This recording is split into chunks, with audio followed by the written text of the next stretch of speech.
So I want to turn your attention to this subject, loving your enemies. It is part of my basic philosophical and theological orientation, the whole idea of love, the whole philosophy of love.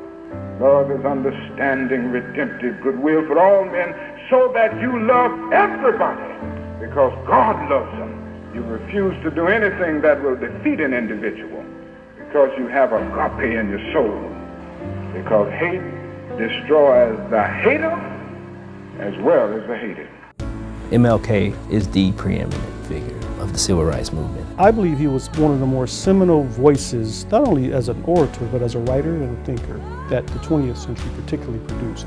Even if it falls your lot to be a street sweeper, sweep streets like Handel and Beethoven composed music, sweep streets like Shakespeare wrote poetry. Obviously, his wasn't the only voice, but it's the one that we still talk about the most. He was the one people found to be acceptable. With this faith, we will be able to hew out of the mountain of despair a stone of hope. He had a certain ability and flexibility to understand what I'm gonna call the connective tissue to other human beings. He was trying to inspire a nation forward, but I think he also inspired individuals to be more active in moving that nation forward. I can never be what I ought to be until you are what you ought to be, and you can never be what you ought to be until I am what I ought to be.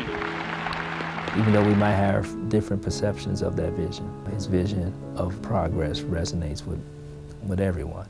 It's November of 1961, and Martin Luther King Jr. gave a speech right here on the stage.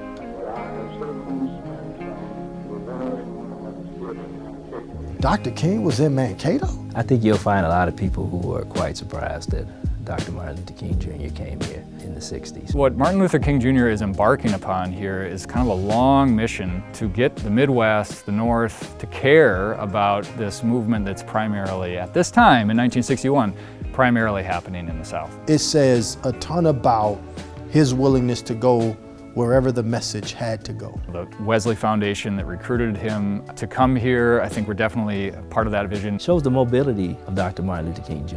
and the means by which he wanted to articulate that view of social justice.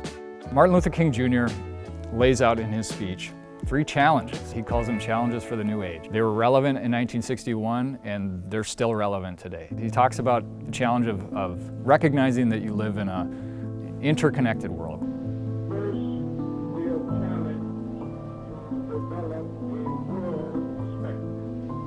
All learn to live together as brothers, and we will all perish together as fools. Second challenge is confronting white supremacy head on. We must get rid of the notion once and for all that they are superior and inferior races. Super big issue in 1961, still a big issue today. The last challenge he issues is to engage in creative protest. We are challenged to continue to engage in creative protest in order to bring an end to the barriers of racial segregation and discrimination. In 1961, you had the Freedom Rides kind of wrapping up by the time he's giving this speech, but that was a really creative form of protest happening then. You know, what we need to see today is still people engaging in creative forms of protest. So that challenge is still incredibly relevant. Our past is always commingling with our present and future. If we look at protests in our day, protests around Black Lives Matter, some of the things that we're using are the same techniques he used. So thematically, like he was here, right? And now look at what's going on, even in Mankato. What would happen if he were to be here now? It's actually really important to look back at why he came, what was happening then, what he said, what kind of message he left, and think about how that can be applied now. I believe in knowing history. It helps us understand mistakes that happen and that we should learn from. The need for him to come then is still with us. This is a meaningful event for us to not only celebrate, but also reflect on some of the difficulties and struggles of those individuals who do live in this community. The mandate I get from him being here is that we are duty bound as Mankatoans to play our part. We must do something to make our community more inclusive, more equitable. He could have been a lot of places. He chose this to be one of those places.